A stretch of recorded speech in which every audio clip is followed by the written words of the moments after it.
اگر ایسا نہ بھی آ گیا تو پھر کیا ہوگا؟ ہوا یہ کہ موسم حج میں جب اللہ کے رسول صلی اللہ علیہ وسلم معراج سے واپس آئے تو دعوت میں اور شدت پیدا کر دیا، اور موسم حج سب سے بہترین ذریعہ ہوتا تھا کہ لوگوں کو دعوت دی جائے۔ آپ شام کو رات کے اندھیرے میں خیموں میں جا کے بات کرتے تھے، لیکن اس وقت کا جو ماس میڈیا تھا، ابو جہل، ابو لہب اور ان کے ہمنوا جتنے تھے، انہوں نے پیغمبر خدا کے خلاف فلیش نیوز بنا بنا کر خوب پروپیگنڈے کیے۔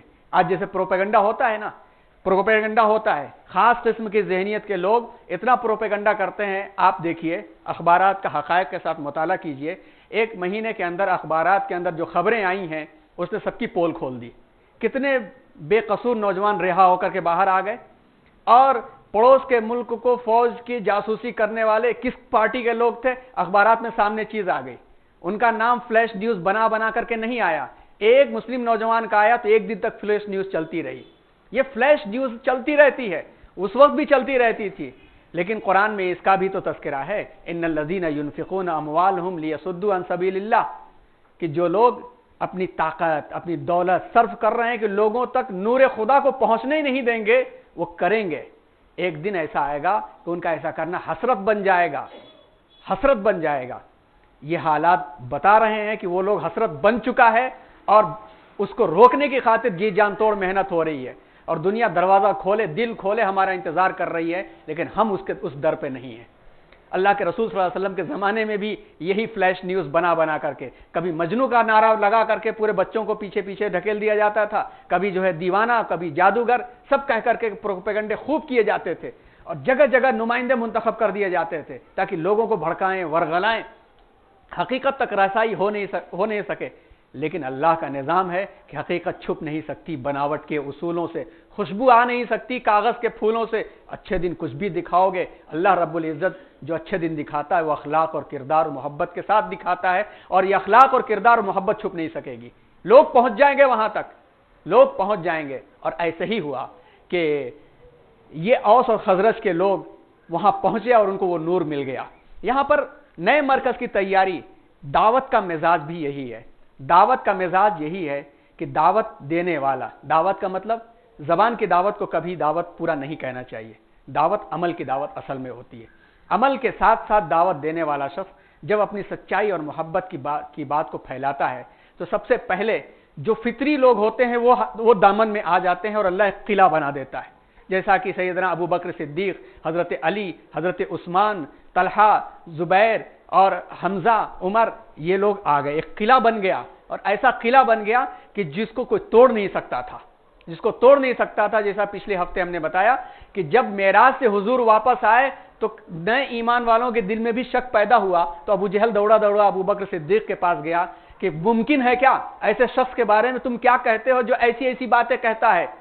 تو ابو بکر صدیق ان ساتھیوں میں سے تھے جو اول مرحلے میں ایمان میں آئے تھے۔ انہوں نے یہ نہیں کہا کہ ارے ممکن کیسے ہو سکتا ہے، جلد بازی نہیں کیا، لم یخروا علیہ صم و عمیانا، ان کی تعریف بیان کی ہے، جھٹکے سے کوئی فیصلہ نہیں کرتے۔ پوچھا بھائی بتاؤ تو کہہ کون رہا ہے؟ ابو جہل، ارے وہی جن کا نام محمد تم لیتے ہو۔ تو حضرت ابو بکر نے کہا بیوقوف، میں اس سے بڑی حقیقت پر بن دیکھے جب ایمان لا چکا ہوں، بن دیکھے جب اسی بڑی حقیقت پر، اللہ پر، یوم آخرت پر ایمان لا چکا ہوں، یہ کون سی بڑی بات ہے؟ تو ایسے لوگوں کو، ایسے لوگ آ جاتے ہیں۔ اس کے بعد پھر وقت لگتا ہے، صبر کا مرحلہ ہوتا ہے، وتواصوا بالحق وتواصوا بالصبر۔ اس پر آنے کے ساتھ ساتھ اللہ تبارک و تعالی لوگوں کو کی نمائندگی پیدا کرتے ہیں دوسرے مرحلے میں۔ یہ بھی نہیں ہو سکا اگر اس علاقے کے اندر، تو اللہ تعالی ہمیشہ باہر سے مدد لاتے ہیں، باہر سے مدد لاتے ہیں، اور یہ حقیقتیں کافی ہر موقع پر، ہر زمانے میں اور ہر حالات میں ہم غور کریں تو مل جائیں گی۔ ملکی حالات میں غور کریں کہ جب اسلامی قوانین کے بارے میں کافی پروپیگنڈا ہوگا تو غیر کوئی نہ کوئی آ کر کے اسلام کے بارے میں بول کر کے جاتا ہے، اور آج کل کئی ایسے سوامی جیز لوگ ہیں جو اسلام کی حقانیت کے بارے میں بول کے گئے۔ یو ایس میں جب کوئی ان کا ساتھ دینے والا نہیں تھا، مسلم ملک خود طرح طرح مچا رہے تھے کہ ہمارے خلاف کیا ہوگا، اور ڈر گئے تھے، اللہ تعالیٰ نے مسلمانوں کی حفاظت کے لیے انہی میں سے انہی کے لوگوں کو کھڑا کر دیا۔ اور ممکن ہے اور انشاءاللہ ہوگا، اور دعا بھی یہی ہے، وہ شخص بھی صاحب ایمان ہوگا، اس کا اہل خانہ بھی صاحب ایمان ہوں گے، انشاءاللہ ہوگا، اس لیے کہ وہ شخص ایمان کی دعوت اس تک پہنچی نہیں۔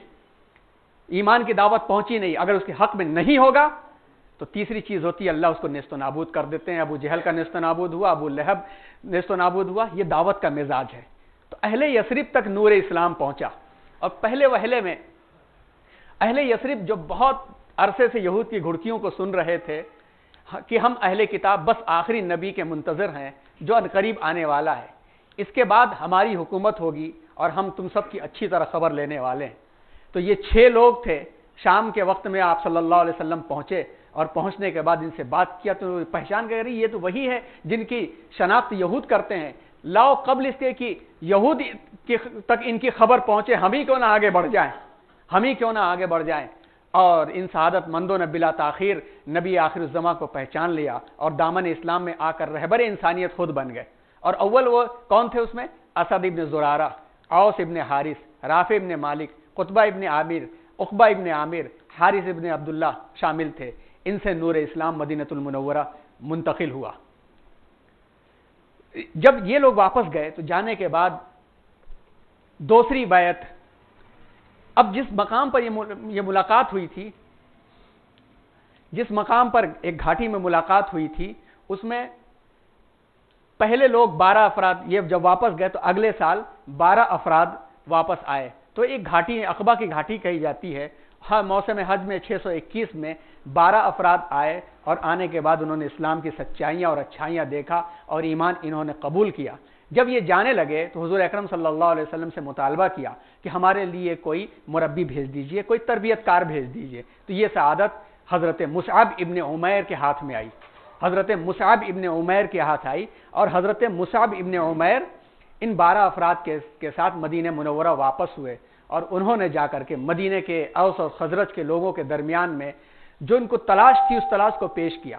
اچھا، اس وقت اوس اور خزرج کے لوگوں کے حالات یہ ہوئے تھے کہ چند دنوں پہلے یہود کی وجہ سے ایک بڑی جنگ لڑ چکے تھے۔ یہ یہود چونکہ باہر سے آ کر کے انہوں نے ایک قلعہ بنا لیا تھا، اور اس جگہ پر رہ کر کے یہود کا جو مزاج ہے شروع سے سود اور رہن والا، اس کی وجہ سے یہ اکنامی پر سب سے پہلے قبضہ کرتے ہیں، بعد میں عوام ان سے بددل ہو کے انہیں نکال باہر کرتے ہیں۔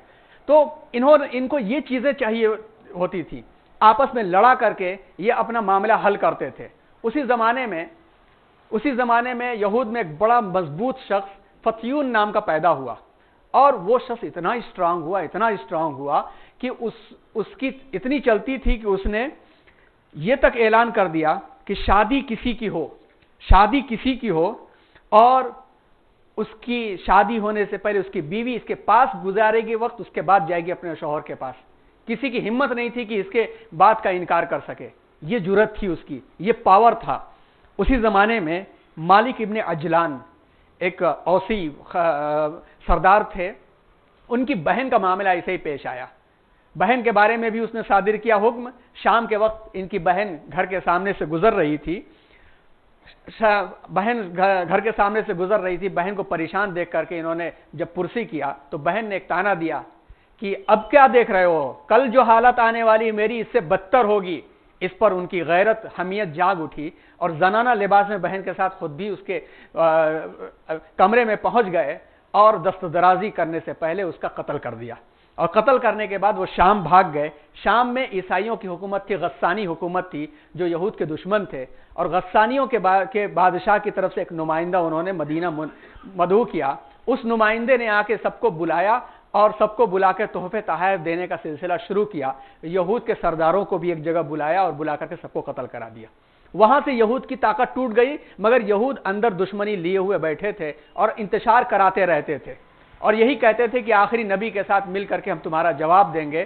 اور جنگ بعاث کے نام سے ایک جنگ کروایا تھا جس میں اوس اور خزرج کے لوگ لڑ گئے تھے، اور اوس اور خزرج کے لوگ لڑ گئے تھے، لیکن چند دنوں کے بعد ان کو دل میں بات پیدا ہوئی، جو سلجھے طبیعت کے لوگ تھے جو کوشش کر رہے تھے، جیسے ہم اس وقت میسور کے سلجھی طبیعت کے لوگوں کو اس بات کی دعوت دے رہے ہیں کہ حالات قبل اس کے کہ بہت زیادہ خراب ہو جائیں، ہر مسلک کے علماء کو ملا کر کے آپس میں ایک مشورہ کر کے اتنا سنبھال لیا جائے، خاص طور پر مسجد کے ذمہ داروں کی کمیٹیوں کے لوگوں کو بھی بلایا جائے۔ ہر شخص چاہے کتنا بھی برا سے برا ہو جائے اچھا رہنا چاہتا ہے، سکون سے جینا چاہتا ہے، اور یقیناً دین کی محبت اس کے اندر ہوتی ہے، تو اس کو بلا کر کہا جائے کہ مسلک کے اعتبار سے جو مسجد جس طرح سے چلائی جائے مگر کسی نمازی کو نہ روکا جائے، کسی مسجد کے اندر کسی پر گالیاں اور تنقیدیں نہ کی جائیں تاکہ ہم سکون اطمینان کے ساتھ زندگی گزار سکیں۔ تو اسی طرح سے اوس اور خزرج کے لوگوں نے بھی کیا، اور لوگوں نے مل کر کے ایک کامن شخص کو چنا جس میں یہود کا بھی ہاتھ تھا، اس تیاری ہونے لگی کہ اب اس کو ہم لوگ بادشاہ بنا دیں گے، اور اس کا نام تھا عبداللہ ابن ابی۔ ہم اس کو بادشاہ بنا دیں گے۔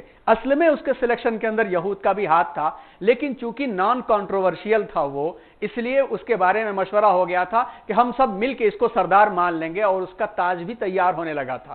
عبداللہ ابن ابی کے منافق ہونے کی وجہ بھی یہی رہی کہ حضور کے آنے کی وجہ سے اس کا تاج خطرے میں پڑ گیا تھا۔ تو یہاں پر حضرت مصعب ابن عمیر جب گئے تو جا کر کے لوگوں کے دلوں کے اندر ان باتوں کو دور کیا، اور ان باتوں کو دور کر کے جو آپس میں لڑ رہے تھے ایک جگہ بٹھا دیا۔ اس کے کئی جگہ آگے واقعات آتے ہیں اور تذکرہ آئے گا، اور الحمدللہ 1 سال کے اندر لوگوں میں دین کی بات پھیلنے لگی۔ پھر دوسرے سال حج کے موسم میں جون سن 622 میں 70 یا 72 لوگ، 70 مرد 2 خواتین، وہ لوگ افراد آئے تو آپ صلی اللہ علیہ وسلم سے اسی مقام پر بیعت ہوئی، مکالمہ بھی ہوا، سوال جواب بھی ہوئے، اور خطرے سے بھی آگاہ کیا گیا۔ لیکن چونکہ نور پہنچ چکا تھا اور اللہ نے منظور کر لیا تھا، انہوں نے ہر خطرے کو بھی منظور کرتے ہوئے کہا کہ ہم بیعت کرتے ہیں۔ بیعت میں یہ باتیں قبول کرائی گئیں کہ چستی سستی ہر حال میں میری بات سنو گے اور مانو گے، اور یقیناً مانا لوگوں نے۔ یہاں تک کہ جب مکہ مکرمہ پہنچ گئے، ان اوس اور خزرج کو لوگ بھول گئے، ایک لفظ دے دیا اللہ کے رسول صلی اللہ علیہ وسلم نے، تو دنیا آج بھی اس نام پر فخر کرتی ہے، لفظ انصار۔ لفظ انصار پر دنیا آج بھی فخر کرتی ہے۔ یہ اپنے قبیلے کو بھول گئے، انصار بن گئے، اور انصار نے اس بات کو اتنا قبول کیا کہ ایک موقع پر ایک واقعہ آتا ہے کہ ایک چبوترے پر بیٹھے ہوئے انصار کے لوگ، جس میں اوسی بھی تھے خزرجی بھی تھے، محبت سے باتیں کر رہے تھے اور بالکل دوست کی طرح سے تھے۔ ایک یہودی سردار گزرا، اس نے دیکھا کہ اتنا خوشی کے ساتھ ہے، اسے برداشت نہیں ہوا کہ یہی وہ لوگ ہیں جن کو ہم لوگوں نے لڑایا تھا، ان کو سود میں مبتلا کیا تھا، آج یہ لوگ خوشی سے کیسے ہیں؟ وہ گیا اپنے محلے میں، جانے کے بعد ایک نوجوان جو ان لوگوں کا دوست تھا اس سے کہا کہ جاؤ، جانے کے بعد ان میں جنگ بواس کا تذکرہ چھیڑ دو۔ اور وہ نوجوان آیا اور آنے کے بعد کہنے لگا کیا دن تھے بھائی، وہ جنگ بواس، یار وہ جنگ چھڑی تو کیا ڈر تھا، اور وہ اشعار پڑھنے لگا جس میں بھڑکانے والے اشعار تھے۔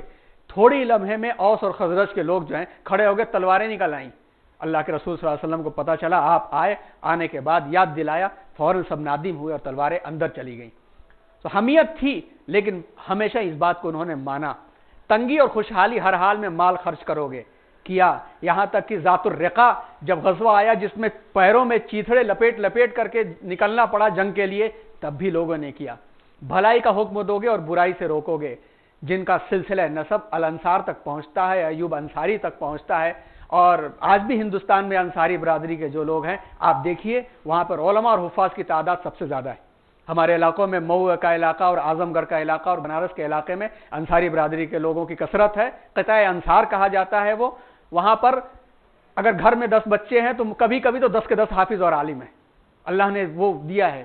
یہ بھلائی کا حکم دو گے، برائی سے روکو گے۔ آج بھی ان کے ہاں شادیوں میں کم پیسوں پر اعلان ہوتا ہے ظہر کی نماز میں، ہاں بھائی فلانوا کا لڑکا اور فلانوا کی لڑکی عصر میں پان بیڑا پر شادی ہے، آ جائیے لوگ۔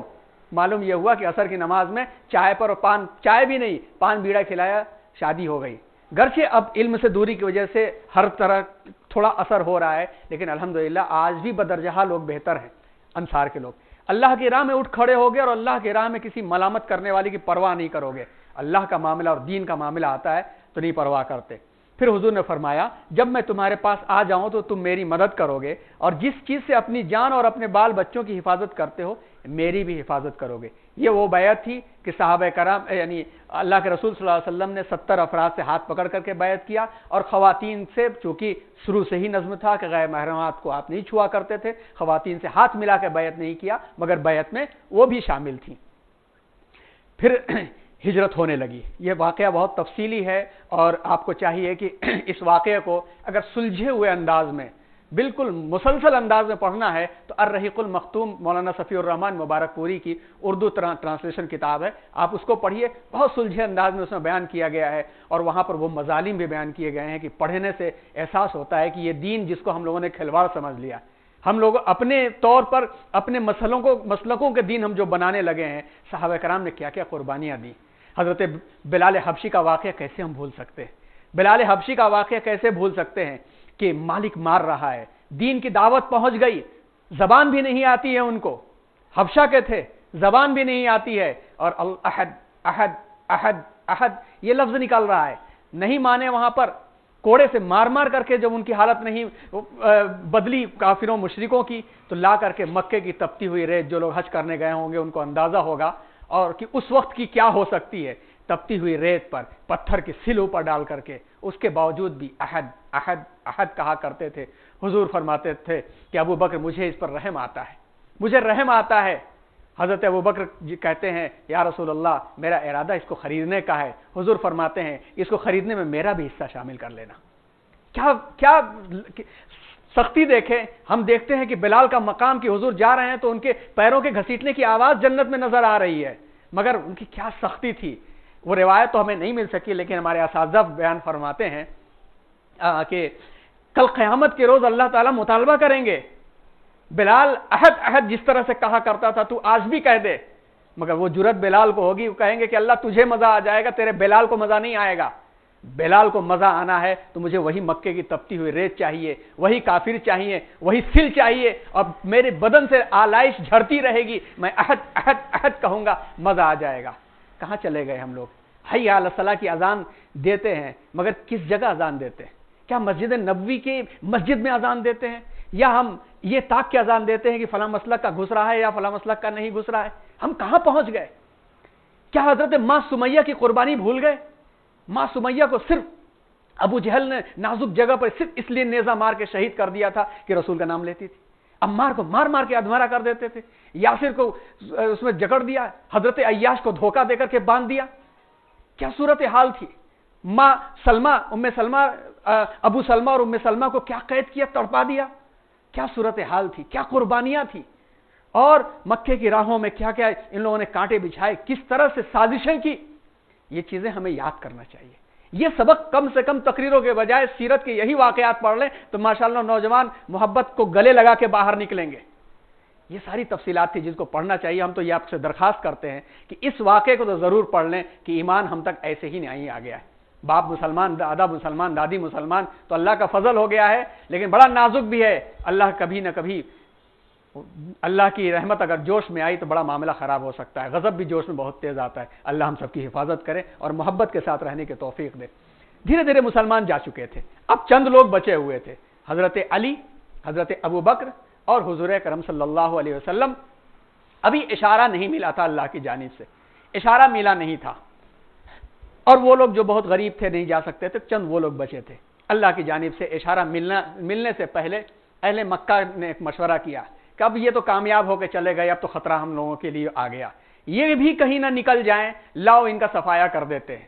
مشورے کی جگہ پر بیٹھے، اور بیٹھنے کے بعد سب نے مشورہ کرنا شروع کیا، لیکن کسی ایک بات پر پہنچے نہیں، اور شیطان یہیں پہ شیرہ لگاتا ہے آ کے ایسے ہی موقع پر، اور آیا شیطان انسانی شکل میں، بوڑھے شکل میں، ہمدرد اور غمخوار بن کر کے، اور اس نے ایک مشورہ دیا، اور بڑا شیطانی مشورہ دیا۔ یعنی وہ مشورہ تھا یہ کہ بھائی سب لوگ چاہتے ہو اکیلا کوئی مارے گا ان کو تو ان کی قوم نہیں چھوڑے گی تمہیں، اس لیے ہر قوم میں سے ایک ایک نوجوان کو جو شارپ شوٹر ہو اس نوجوان کو منتخب کرو، اور یہ جب صبح صبح نکلتے ہیں تو ایک ساتھ تلوار چلاؤ، سب کی تلوار ایک ساتھ گرے گی، اور قریش کے لوگ بنو ہاشم کس سے لڑتے پھریں گے۔ سب کو پسند آ گیا اور یہ طے ہو گیا، اور اسی رات اللہ تبارک و تعالیٰ نے اپنے حبیب کو اشارہ دے دیا کہ آپ جائیے۔ تہائی وقت جب گزر گیا تو حضرت علی رضی اللہ تعالیٰ عنہ کو حضور نے بلایا کہ میری جگہ پہ تم لیٹ جاؤ، قریش کی تم سے کوئی لڑائی نہیں ہے، اس لیے تمہیں لوگ چھوڑ دیں گے، امانتیں لوگوں نے میرے پاس رکھوائی ہیں، تم اس کو واپس کر کے آ جانا۔ اور اس کے بعد پھر جب نکلے تو سورہ یاسین کی آیت تلاوت کرتے ہوئے فَأَغْشَيْنَاهُمْ فَهُمْ لَا يُبْصِرُونَ فَأَغْشَيْنَاهُمْ فَهُمْ لَا يُبْصِرُونَ تلاوت کرتے ہوئے نکلے، اور مٹھی اٹھایا، خاک سے سب کے سروں پر چھڑکتے نکل گئے۔ اور جس رب نے آنکھیں بنایا ہے اس کے پاس وہ بھی طاقت ہے کہ جب چاہے تب بینائی چھین لے، اندھے کے اندھے رہے